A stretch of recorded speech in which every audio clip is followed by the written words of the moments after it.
I've got one more little classic wrestling thing, and then we're going to go to the projectile blood spewing and the vowel movement that they have every Wednesday on AEW. But we've talked about the Pioneer Wrestling Television, and we talked earlier about the Pioneer Wrestling gates and crowds and, money that guys used to make. And we've mentioned on the program also here when we talk about the Chicago payoffs or the St. Louis payoffs. Look at this.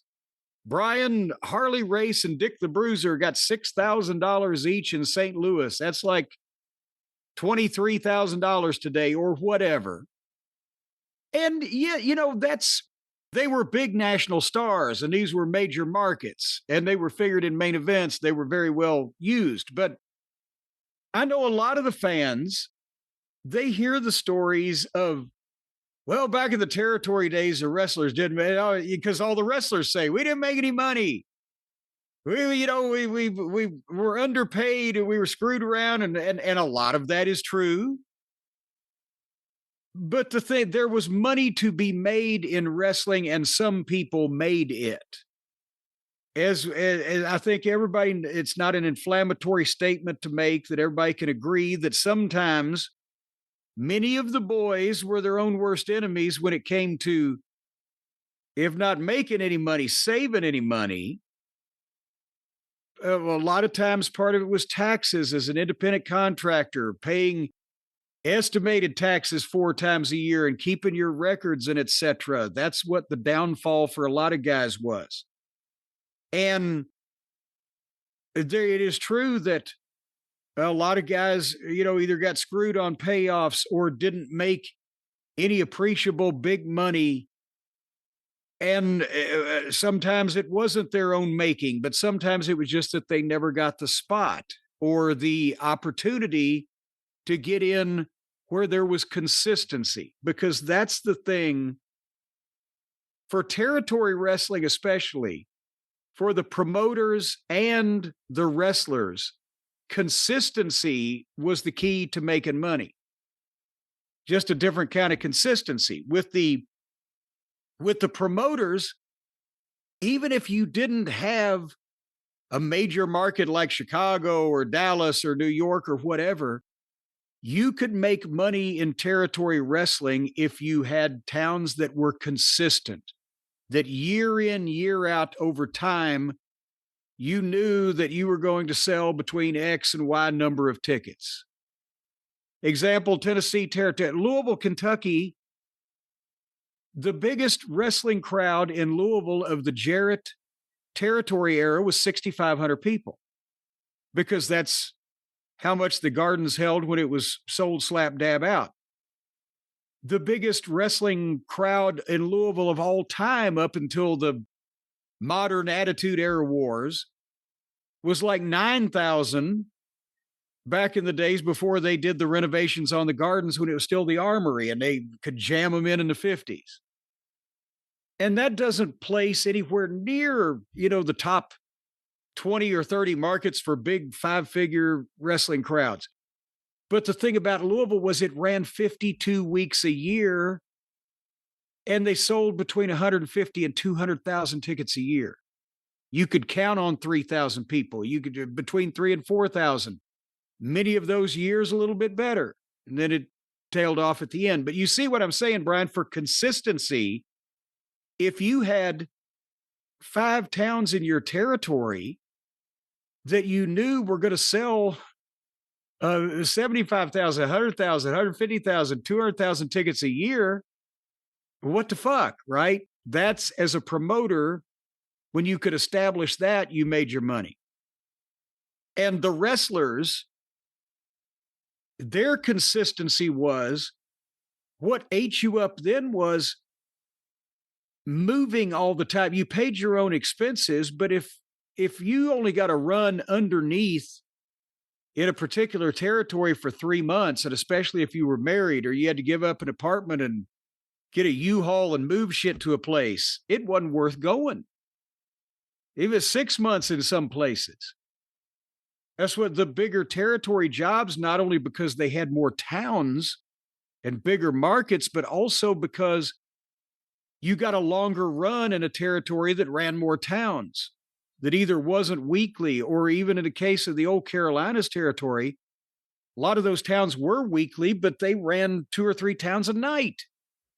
So that could stretch out before you wore out your welcome. And the real money, as we've talked about, came to be made when you got over in a territory as a babyface or a heel, whatever, so well, and you were so important that you could homestead, as they used to say, and you could stay there like a Nick Bockwinkel working for Vern Gagne for 20 years, or Jerry Lawler in Memphis, or etc. That consistency, you didn't have to move and uproot your family. You didn't have to pay moving costs and get in and out of apartments or houses or whatever.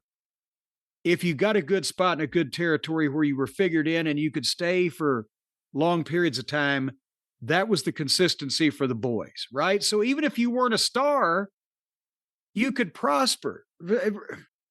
One more thing I'll say, and then we'll get into the topic of what I'm going to talk about. Yes, you hear a lot of times the guys said, "Oh, fuck, I didn't make any money," or "they didn't fuck me on the payoffs," or whatever. And all of those things that I've just mentioned can be true. But also remember, the boys liked cars, and the boys, remember in the Mid-South, the boys liked that gold jewelry that was all the rage. The boys liked some of that white fucking powder that was all the rage too. Or the boys didn't pay their taxes because they didn't understand it. I was lucky. My cousin Larry already had a company. When I first got in wrestling, he put me with his accountant so that I knew about paying estimates and doing the whole thing. But if you looked at the positives of the territory you were in, what your potential was, what your spot was, etc., and were kind of halfway paying attention to what you were doing, you could make a lot of money in the wrestling business. And the same thing as a promoter, you didn't have to be a billionaire to be a promoter. You didn't have to be a national TV star with a major guaranteed contract to make money in wrestling. That's what I lament is missing. Not only that you can't be a normal human and be a promoter anymore, but you can't really be a normal human and be in a wrestling business anymore as a talent. If you're not aspiring to have a contract with one of the national companies, you're not going to make any fucking money. Brian, I've laid this premise down. Would you like to know what I'm talking about now? I'm very curious, yeah. I looked at, because here's another thing I was just fiddling around. We talk about how the national stars made money in the territory days, the big payoffs, and a blah, blah, blah. But I said, let's just think about somebody that most people don't think of as a guy that made a ton of money or main evented in Madison Square Garden or whatever in a wrestling business, Bill Dundee. And I was just looking at this because I worked in this territory, worked for Dundee when he was the booker of this territory. I know what payoffs were. I've talked to all of my guys. And I kind of know, even Dundee himself doesn't know how much money he made in 1977 at this point. It's 50 fucking years ago. He ain't kept that shit. Probably remembers he got fucked around. But in 1977, as we've documented, he made $6,000 for 2 matches, those 2 hair matches with him and Beverly. Okay, the average median income for a family in the United States in 1975 was $11,800 a year. So he made $6,000 in 2 nights in 1977. There was still money to be made in wrestling. And with the consistency and with being figured in, I sat down and I said, okay, what would one of these modern wrestlers say to a promoter if he basically pitched the deal that Dundee had in the Memphis territory with Jerry Jarrett for 9 years, from start of January 75 to December 1983. Dundee never left the territory. Well, summer of 83 for 6 weeks, go to Georgia. And while he was there, pretty much for the entire time, he was figured in as a main event guy, first as a heel, later as a babyface, often in a tag team, lots of times as a single. And he became one of the guys that was, recognized one of the legends of Memphis wrestling, right? Everybody saw, oh, Jerry Lawler, Bill Dundee, Jimmy Valiant, Fargo, the Fabs, that type of company. So what do you think, Brian? You're a young wrestler and you can't get the national TV contract with the WWE or the Lollipop Guild, but a promoter says, I tell you what, I'm going to bring you in and I'm going to have you work for me. And I'm going to use you in a top spot for the next 9 years. You're going to be a baby face. You're going to be a heel. You're going to work 6 days a week. You're going to wrestle 6 nights a week, but no trip is going to be over 250 miles. You're only going to spend 1 night a week in the hotel. Other nights, you're going to be home every night, especially because we're going to run the town that you're living in once a week. You're never going to get on an airplane. You're never going to have to. You can buy a house in Nashville, Tennessee, and you can live there for 9 years. You'll have every Sunday off most of the time. You're going to be on TV every week, 52 weeks a year, and it's broadcast television in every market, so you're going to be a celebrity in the whole area. The girls are going to love you in every town. Eventually, I'm going to make you the booker, the matchmaker, and you're going to call the shots. And also, you can sell your own pictures and keep the money off of that. I don't care. You're going to work with the best talent in the business. In Dundee's case, he came over from Australia, never having been pushed over there at all, and immediately got a push and worked with everybody from Jerry Lawler to Nick Bockwinkel to Billy Robinson to fucking Andre, whatever. And then I said, at the end of that time, I'm going to get you a higher paying job as the booker of a bigger territory. And in those 9 years, I'm going to pay you the equivalent of about $2.5 million. Would that be a fucking deal? Why would you as a wrestler turn that down? Depends how ambitious you are. Again, we're talking then versus now. I think it's a pretty good deal. I mean, also, how many of not to talk about Bill Dundee, but how many wrestlers like a Len Rossy moved to the area? Not that it was a big business thing, but he was allowed to have his side business. Yeah. It wasn't like wrestling was his only thing. He had his health food store for 50 years or whatever. Again, you don't have to do that. You can do anything. And nowadays you can make money in a whole bunch of ways. But that was another thing, was if you are going to really set up and move in, if you're ambitious, you can do everything from sell cars to sell insurance to open up your own store to do whatever. But and to be honest, there wasn't a lot of time. And Len Rossy established that. And then, much of it was after he retired. You didn't have a lot of time. You were working 6 days a week. But the whole business model, because the economics were different. But as I said, the median family income in 1975 was $11,800 a year. I guarantee you, Bill Dundee in 1975 working, and that's when Nick Goulas was still making a lot of the payoffs because they hadn't split with Jarrett yet. But I know from not only talking to Dennis Condrey, he and Phil Higgerson were a top team in Memphis and in the Goulas circuit and in Knoxville in the mid-late 70s. And payoffs, the top heels are going to make $700-800 a week max probably in those days. But $35,000 in 1975 equals over $200,000 in today's money.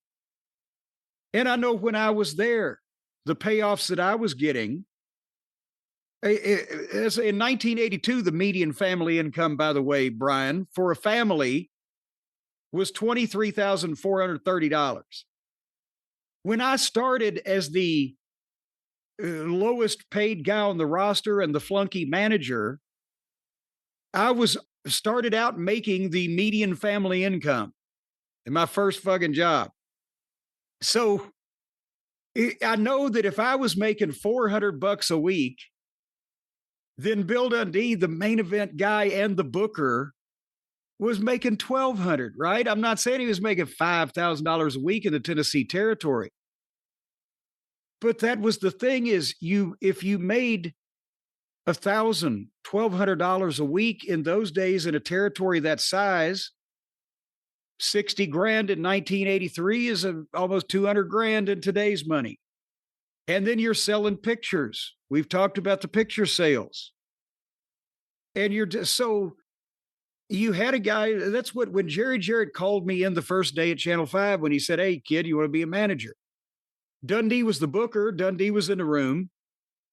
And part of Jarrett's pitch was he said, "Hey," he said, "sometimes wrestling doesn't work out, but you can make a lot of money in the wrestling business." He said, "Bill's a wealthy man and I've made a fortune."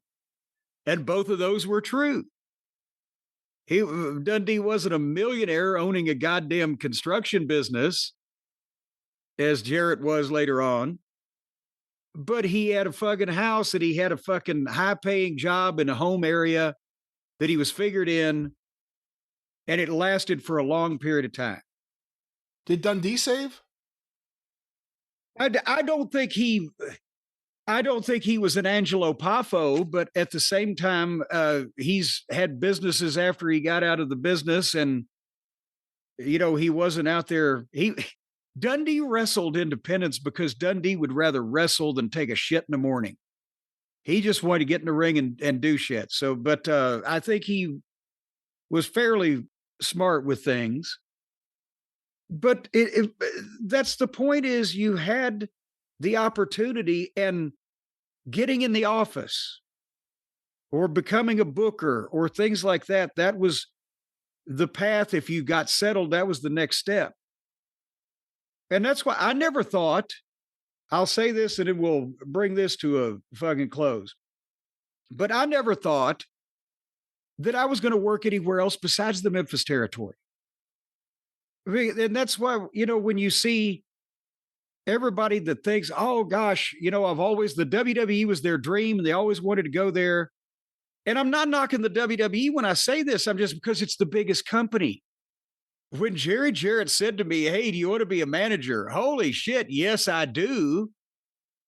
But at that point, I never actually thought I would go anywhere else. And think about in those days, how Bobby Heenan started and stayed in Indianapolis for 10 years. Jimmy Hart had been at that point that I was having that conversation, had been managing in Tennessee for 3. I'd grown up with managers like Sam Bass always being there. The managers in the Northeast, Albano and the Wizard, they were always. So I thought, if I work really hard, get good at this, and impress them, then this is where I will be in the wrestling business.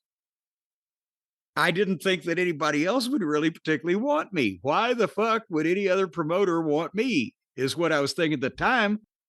But I still didn't think it was like a short-term fling, because I intended to not only be the best manager I could, so I'd stay here like Bobby Heenan did in Indianapolis. But at some point, yeah, the thought was there. I can promote towns. I've already been postering for Teeny. I could promote spot shows like Buddy Wayne. I could open up this town, whatever. That was kind of like a thing where I always thought I would be here, but I didn't just think I would be doing one thing. Does that make sense, Brian? It makes a lot of sense. And I guess the question I have, you're talking about money in the wrestling business. When Jerry Jarrett has that conversation for you and you're excited and you're, of course, wanting to do it, like, when did you realize you're going to lose the picture money? Because you were making a living in the wrestling business, yeah. But it wasn't like, you didn't do that when you became a heel manager. You had to stop at a certain point, right? Well, remember, it was gradual, because here's the thing. I couldn't shoot ringside anymore, so that knocked me out of the magazine business, but I was still doing the pose stuff downstairs in the locker room at the Gardens. I just took my backdrop and all my equipment and stuck it down there. The lighting wasn't quite as good, so I had a little bit more shadow problem. But I was still doing that, where I had to give up. And then when I was not only still doing the pictures for the merchandise table, but also managing and had the program managing Adrian against Dundee. Jesus Christ, I was having $1,000 weeks. And as we've just established, that's like $3,000 a goddamn week today. But when I went to Georgia, when I was shipped to Georgia, because everything that's booked up must be booked down. That's when I had to give up doing the pictures because I was in fucking Georgia. And I couldn't be there every week to take them and get them printed and pick them up and deliver them and all that stuff. So that's what I was doing just fine from October until June of 83. And then July through November of 83 was when I was starving because now I wasn't doing the pictures at all. And after the Georgia run, which we've talked about so many times, I came back, was on all the spot shows, making $50 3 or 4 times a week. So then Louisiana was what saved the day. But at that point, that was when I lost the pictures. Beforehand, it was just lovely. I just had to do 3 different jobs, but I was making wonderful money for a 21-year-old fella. But that's the point is I've just used Dundee as an example because I worked in this territory. I know the payoffs. I know the other guys that made money, and I could extrapolate for what Dundee was making when he was more important than me and also the booker. But you get the point that between $35,000 and $75,000 in the 1970s and early 80s is the equivalent of goddamn anywhere from $150,000 to $300,000 or whatever in today's money per year. And there were multiple guys in the business all over the country that had a spot as good, almost as good, or even better. Nick Bockwinkel made $150,000 a year working like 15 days and took out shots if he wanted to. And that was 45 fucking years ago. And again, the overall economy and the value of a dollar and the strength of the middle class is a completely different animal today versus then. I mean, that was, a comfortable living was kind of a perfect living in a lot of ways. And now it's a bigger struggle. The price of everything is more. Because, there were guys that the NWA champions and Bruno and guys that gave up schedules that were making tons more money than that back then because they didn't want to work that hard. There was no quality of life. They couldn't take it anymore. But if you got a territory, got a nice little spot, you were living pretty fucking good. And you were a celebrity and all that other stuff, whichever you liked the best out of everything. And it was more accessible to people without either just being a cog in the wheel where you're signed to a contract for a guaranteed amount of money for a few years and then you don't know what's going to happen, or spending your life in obscurity. There was much more potential for reasonable success without having to be a goddamn movie star. You didn't have to be on national TV to make money, and you didn't have to be a billionaire to promote wrestling back in the good old days. Well, you would make a fortune. You could make a single person's fortune. I'm not even talking about unmarried person. I'm talking, you could make a normal individual's fortune, not a fucking fortune for a major corporation. I like it when we had to pull each other up by our own jock straps and stick the balls in our mouth and head out to work every day.